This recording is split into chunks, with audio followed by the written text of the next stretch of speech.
గురువుగారు మా ఇంట్లో మాల వేసుకున్నాము. మేము మా ఇంట్లోనే పీఠం పెట్టుకున్నాను. మా శ్రీమతికి ముట్టు ఆ 4 రోజులు పనికిరాదు. ఏం చేయమంటారంటే, ఒకటి ఆవిడ ఎక్కడికైనా షిఫ్ట్ అవ్వడం.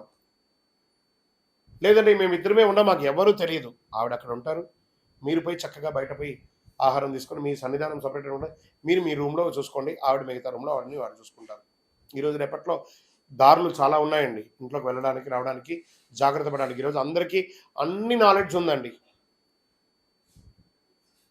ఎందుకంటే మన తెలుగు రాష్ట్రాల్లో కాకుండా బయట రాష్ట్రాల్లో ఉన్నటువంటి వాళ్ళందరూ భార్యాభర్తలు మాత్రమే ఉన్నారండి. వాళ్ళ బంధువులు ఉండరు. ఇంకొకళ్ళు ఉండరు. వాళ్ళు మాత్రమే ఉంటారు. కాబట్టి వాళ్ళకంతా వేరే చోట సన్నిధానాలు, విన్నిధానాలంతా ఉండవు. కాబట్టి వాళ్ళు ఇంట్లోనే ఉండాల్సిన స్థితి. వేరే అవకాశం లేదు. కాబట్టి ఆ సమయంలో ఋతుచక్రం ఉన్న సమయంలో కొంచెం కోఆర్డినేట్ అయ్యి చేసుకోండి. మీకు నాలెడ్జ్ ఉంటుంది. శరణమయ్యప్ప. ఏమని అడుగుతున్నారు స్వామి, నేను కొంతమందిని చూశాను. దీక్ష తీసుకున్న తర్వాత కింద వచ్చి పంబ నదిలో మాలెప్పేసి అటు జస్ట్ ఆ పంబా తీరం దాటగానే వాళ్ళు మద్యం సేవిస్తారు.